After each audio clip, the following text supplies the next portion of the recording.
starter nå med en presentasjon fra Colin Cripps og Daniel Ryder, som kommer fra en organisasjon som heter In-volve. Vi skal snakke først 45 minutter, så blir det en kvarters pause. Deretter blir det nye 45 minutter hvor de fortsetter sin forelesning, og så har vi 20 minutter omtrent til spørsmål og dialog mellom gruppene og Daniel og Colin etterpå. So I just like you and thank you for coming to Norway. We are looking forward to hear. Okay. Thank you. Okay, if we speak too quickly, just shout, stop us, tell us to slow down. I don't know how fast to talk. We normally talk really quickly. We walk around a lot. We can't stop ourselves doing that. We just get enthusiastic about what we're talking about. So do please stop us if it's getting hard to understand. I'm Colin Cripps. I'm the Deputy Chief Executive of In-volve, which is a kind of a drugs charity in England. It's not a government agency, it's a voluntary sector agency. We have about 200 paid staff and probably the same number of volunteers. And Danny, who's come with me today, who is the National Training Officer for the organisation, let me tell you a little bit about Danny because he'll get a bit embarrassed otherwise. Danny started with us when he was 14, when we went to work in the school that he was at on one of the few days that he was in school with our peer education programme. And he joined us, and 10, 11 years later he's now our National Training Officer. So he's kind of been the whole way through the peer-led experience. He's done the whole bit. We're going to keep changing around between him and me in this conversation, and if it gets complicated and confused between us, sorry about that, but we don't hog the stage. In-volve started in 1987. We have 14 drug services in England. We run all the young people's drug treatment services in Birmingham, which is the second largest city in the country. We provide the young people's drug services for 6 London boroughs. We have drug services in Bristol, in Bath, in Slough, dotted around, mostly the southern half of the country. We started in 1987, as I say, with me and one other person, and £10,000. And the reason we got to be the size we are now is because we hadn't got any money, and the only way we could figure to provide the services that people needed in the community was to get the community to provide the services for itself. And that kind of developed into a philosophy, into a way of working.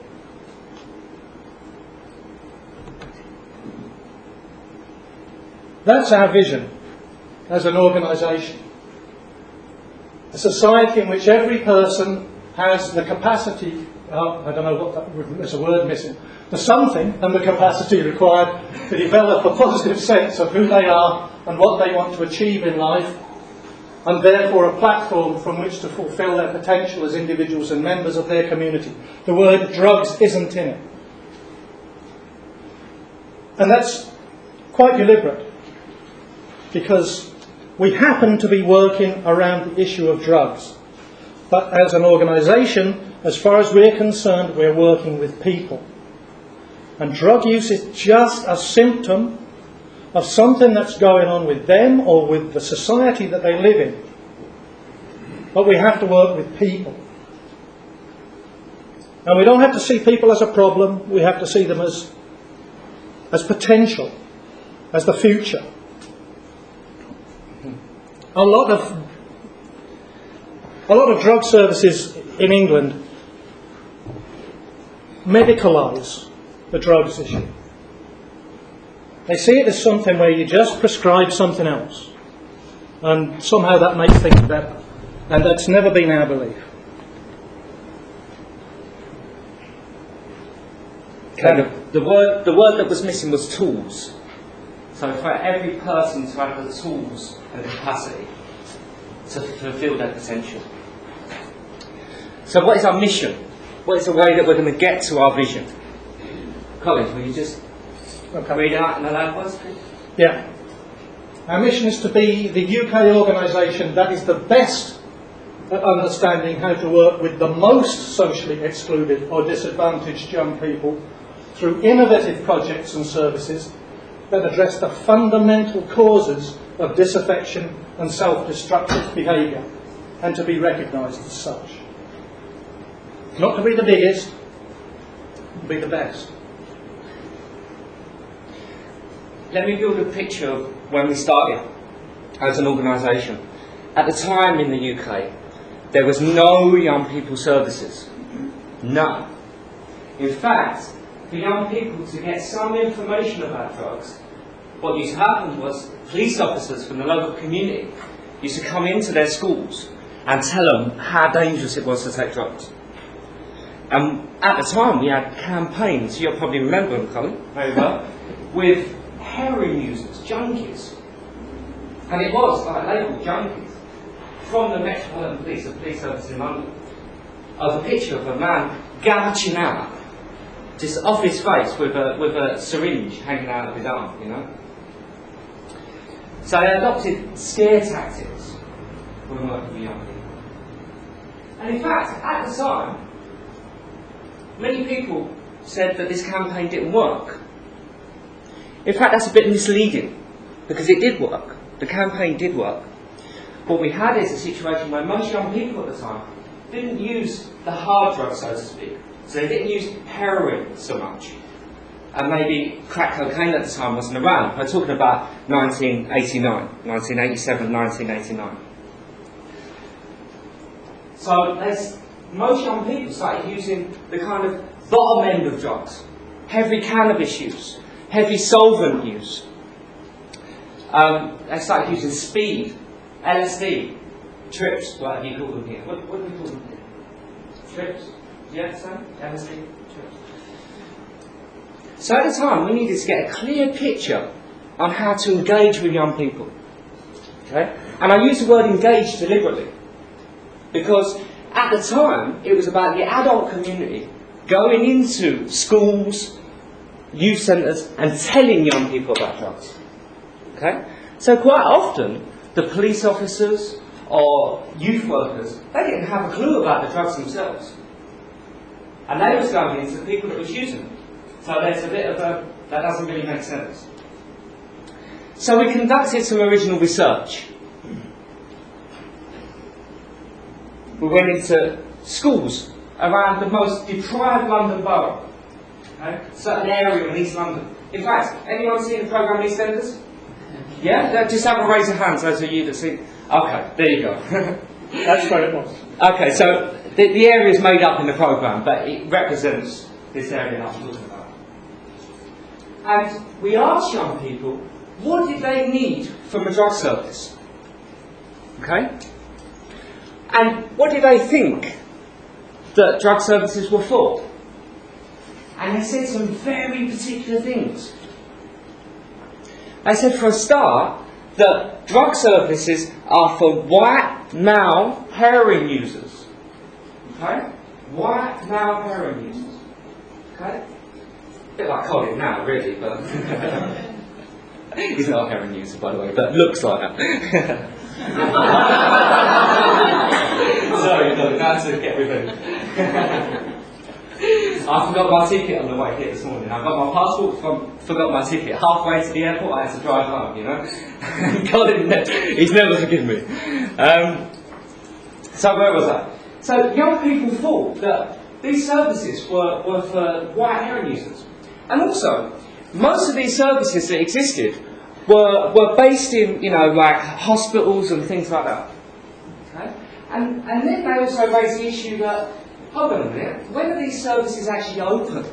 If we're at school all day, which we're supposed to be, and we're going to these services after school, well, one, how are we getting the money to go there?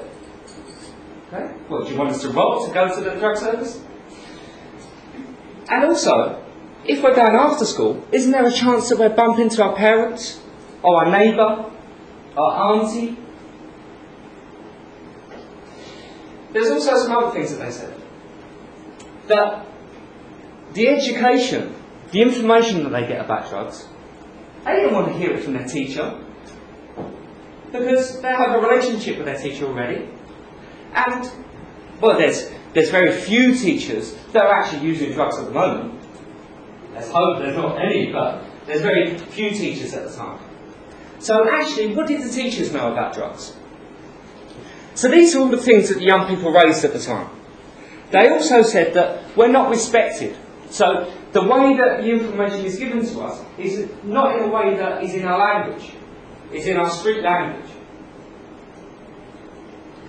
And they also said, well, what happens if, these drug workers come in to give us education about drugs? Or what happens if we actually do say we've got a problem or we need some help? What happens with that information? So they said they want a service that was confidential. Yeah. What they said, one of the things they were saying was they didn't believe adults were capable of talking to them about any problem they had and working with them on that problem. They thought that the adults would talk to other adults, that professionals would talk to professionals, that any decisions they had stopped the minute they walked through the door of a drug service and their life was no longer in their control. That any information that adults gave them was suspect because it was aimed at making them stop. It wasn't balanced information. We know you're saying that you're giving us a balanced picture about drugs, but we don't believe you because what you really want us to do is stop, so you're only going to tell us the bad things about drugs. So we don't believe you. So that left us with a challenge. We wanted to create a true drug service. Not a drug service, a true drug service for young people. Not a drug service that was run by adults. Not something that was based in a hospital. And not something that was, a place that young people had to travel to. We wanted to take the drug service to them. But that presented us with a challenge. How was we going to get young people? How was we going to get those young people in the first place? Train those young people, because they might know about the drugs and the street names and the effects of drugs, but they need to know some other stuff too, and I'm sure you can appreciate that with the work that you do. Yeah? It's not just all about drugs experience.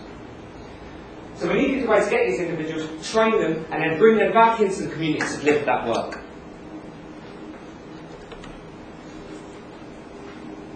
Should we move on? Yeah. So, we realised that the services needed to be credible in the eyes of young people. Okay? In fact, we don't just want this to be something that looks pretty to a young person. We want it to be just as credible to them young people, to our young people, to us, as the dealers, as the raves, as being a DJ, being an MC, being a rave promoter, which was, in the UK at the time, the rave scene was huge. So, we needed to make sure that there was a message that was in tune with where the young people was coming from. So that's one of the first things that we did. Colin? Yeah. When young people were told something about drugs, what they wanted to know was whether what they were being told, if there was some point at which they recognised what was being described to them. If someone said, oh, cannabis, what it does is it slows the central nervous system down, and it disorientates you. And, no, they wanted to hear about when you had the munchies. When you argued about who was going to make a cup of coffee for half an hour, just because no one could be bothered getting out of the armchair. That's what they want. If you knew that, then instantly you knew what their drug experience was like.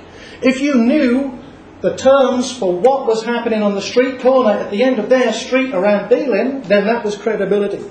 If you knew how it was affecting people in their community, that was credibility. Talking about it from a theoretical basis carried no weight whatsoever. So, we aimed to find the... Let me just say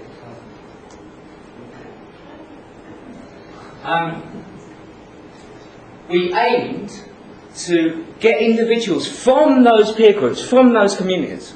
Okay? In fact, that's where I was. Yeah. At the time, in fact, if I remember rightly, the day that one of our services, Yap, that we'll talk about later, come into my school, I was actually in the school field skinning up, making the split. And I was planning to go home in after them. Because we have a lesson called, we call it in England PSHRE. It's like religious education, yeah, and physical, personal education. And everyone bunks off this class because it's boring. Who wants to know about that? You don't need to teach us about the personal. What do you mean? Needs to teach me about my person? I'm fine. I'm going to smoke this split. And in fact, one of my friends came up to me and said, "Oh, Ryder, kick me. Wait. We're going to lesson." I was like, you're joking. You're joking. And I went to that lesson, and I was absolutely shocked and surprised. In fact, I was in the classroom at the time, sitting on the table. Yeah, that's just up here. And the people walked into the class, and to my surprise, they was like my dealer that I was going to get the drugs from. Yeah. So there was something different about it. And there was also, in fact, I landed at this point as well, they wasn't just white. In fact, the people that come into the class, there was an Asian girl, Indian girl, there's a black guy, and a white guy. And this, in England, at the time, was like something, black, white, and Asian are very separate groups. And I remember this black guy come and sat next to me with his mobile phone in his hand and said, "So, what are you about? Sit down and just be open-minded." So we aim to get individuals from that group to go back to that group and give that information. The problem with that, and it's been a real problem for us ever since, and we struggle in England with peer education. It's not accepted widely. We do a lot of it. Most people don't. Most people still think it's the teachers who should teach about it. The fear was from schools, well, it wasn't from the parents and it wasn't from the young people, but the fear from head teachers was that these young people weren't just going to be going into school and talking about drugs, they were going to be going into school and dealing drugs. They were going to be going into school and showing young people how to take drugs. I mean, I don't know what fantasy world they lived in, but that was what they thought.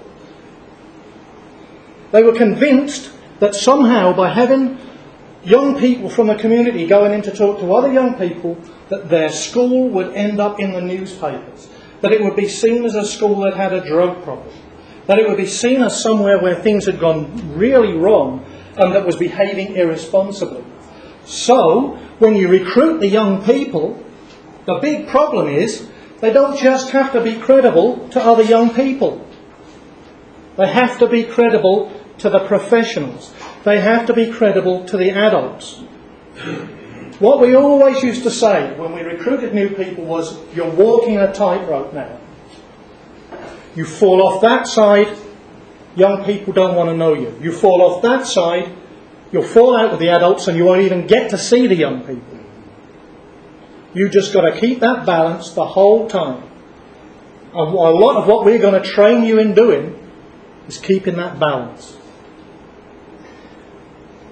And politically, in the UK, what happened as a result of that is there became a big debate, an argument, politically. On one side, there was people that said, no, abstinence is a model. So you need to get people to stop using drugs, full stop. Just say no to drugs. And then on the other side was, now what we need to do, first and foremost, is make sure that young people are alive at the end of the day. And give them harm reduction. our safety advice. Do you have that term? Harm reduction? Familiar with that term? Yeah, very good. And this became our tightrope too.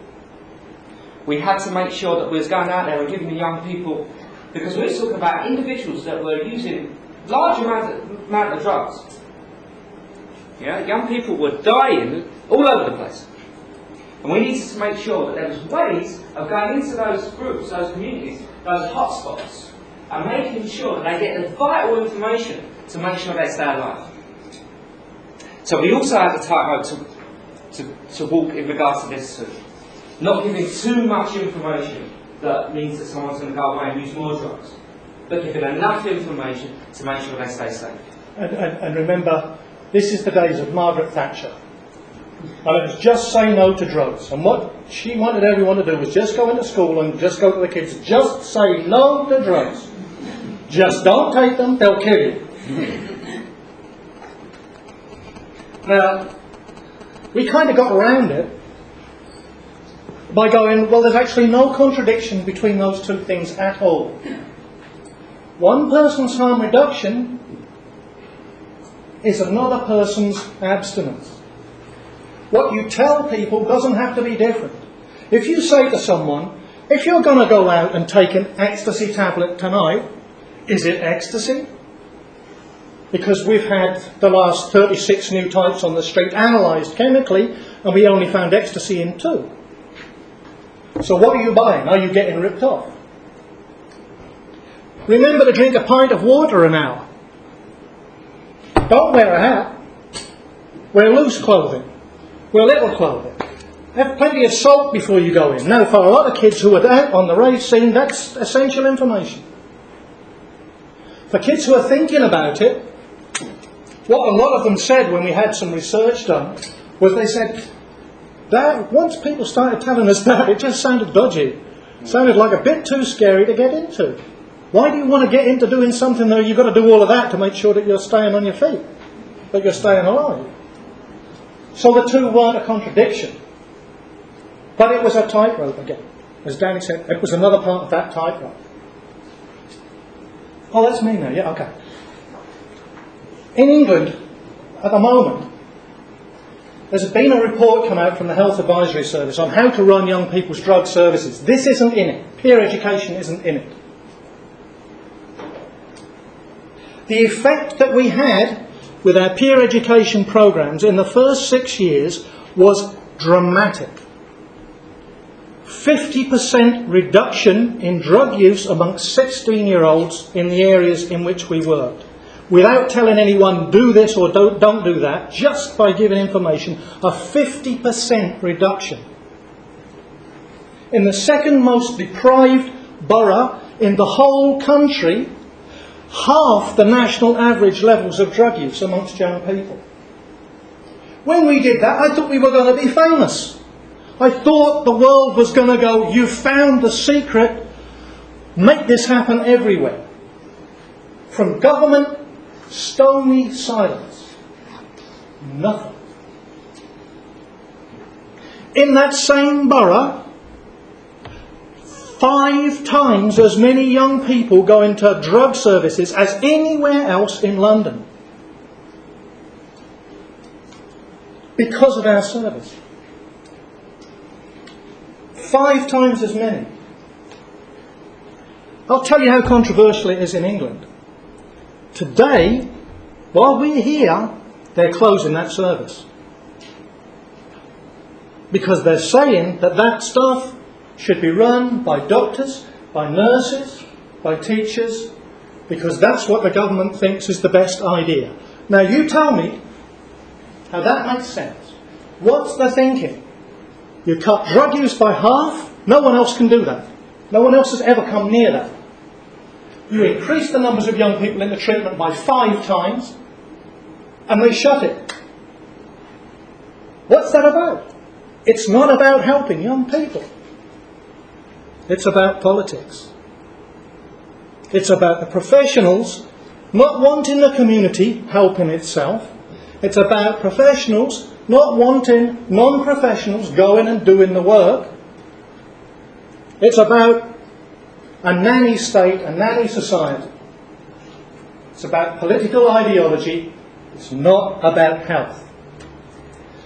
However, what the government says, and this I agree with, is that the aim of treatment is to address the complex and often multiple needs of the child or young person, and not just with the particular substance problems.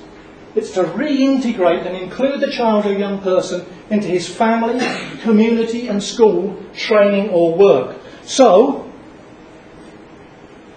that kind of thinking was ours from the beginning.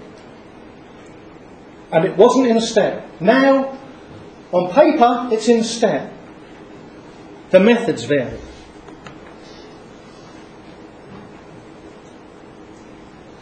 Okay. Okay, before we go on to this, Colin, if you just want to read out the quote at the top. Children today are tyrants. They contradict their parents, gobble their food, and tyrannise their teachers. Socrates. The world was falling apart then, and it's fallen apart now. And what's the date? 469 BC. 469 BC. Damn! It's a long time ago, Same problems. Isn't it amazing? In fact, do you know what? At this point, I want to say I am absolutely grateful, thankful and privileged to be here. I've worked in the drugs field now for 10 years. I have spoken in front of the Prime Minister at many different conferences. Often when I get asked to speak at conferences or events, they ask me one thing, and that is, Danny, can you come to this conference and tell us what young people need? And I'll go to the conference, and I stand up in front of sometimes 500 people, and I say the same thing. And I have done for the last 10 years in the UK. I say to them, can everyone in the audience look to your left? And everyone looks to their left. Get my lips right there. Everyone looks to their left. I say, everyone look to their right. And they look to their right. I say, can you see a young person? And they say, ah. So I stand up on stage and say, okay, rule one, ask them. Rule number one, what do young people need? Ask them. They're not like some strange, species of human that you can't engage with, you need to be scared of. The fact is that life has, life's complex, isn't it, really? We all have our problems in life. Like sometimes life can be quite hard, really. Yeah? Well, it might not be in Norway, but it is in England. I have a friend. And it can be quite hard. I've lost my train, my little friends come to visit me, and that's what I was saying. Okay. But the fact is, there's some things that are obvious about life, isn't it? When you're young, you're establishing who you are. You're deciding who you are. And you're essentially growing. And when something grows, it tests things out. Yeah? It evolves. So I wanted to put the Socrates quote up here because it says something, doesn't it, really? I read this, and when I originally got the Socrates quote, I didn't see the date, and I didn't see that it was Socrates. I read it, and I was thinking, yeah, that's what they say now. That's what adults say now. The language is a bit strange. Wonder who read this. Scrolled down my email. It was one of those group emails. I scrolled down the email, and it was like Socrates, and I was shocked. And it reminded me of something. That young people will always be young people. So some of the problems we experience today in this society, we will have in another 2,500 years' time. I promise you that. So, what is it about? It's about addressing the gap between where the society is now. Any society, I don't care if we're in Norway, in Oslo, I don't care if we're in London, Sydney, Madrid, Rio. It's about addressing where the society is and where the groups on the outskirts of society are. okay, where the growth is happening. In England, we call this social exclusion. I believe you use the term marginalisation here. Yeah. There's no difference. Okay? There's no difference. So it's about bridging this gap. Okay? And making sure that if young people, yes, we live in a society where there's free will. And young people have the right, just like any of us, to express ourselves in whatever way. And more importantly, to test things out in whatever way. So what it's about is that young people don't go off the rails and lose themselves on the outskirts of society. Okay? So there's common features that this includes. Lack of qualifications, lack of skills, unemployment. Because some things, some experimenting, some finding out, involves not getting a job. You know, I went travelling.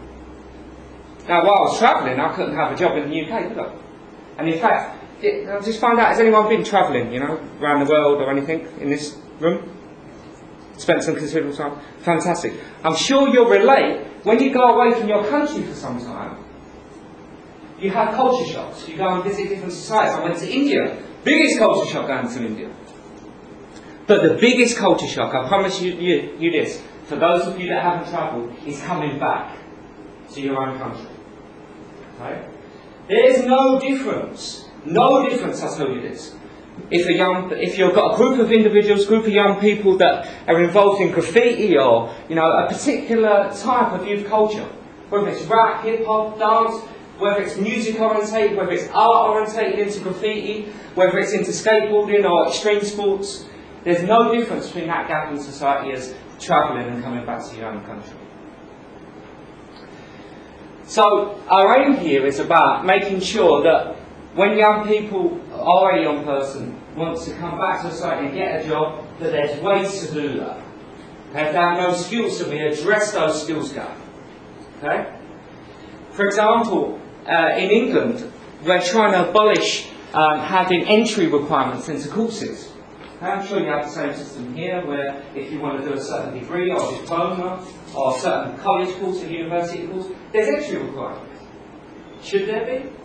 Well, you know, that's just to protect the university, you know, against getting poor figures nationally. So we're trying to abolish those to make sure there's ways of young people getting back into society. Anything to add? Yeah, if you look at young people who are socially excluded, what people say is, what makes them, how do you know they're socially excluded? And they rattle off a list of symptoms.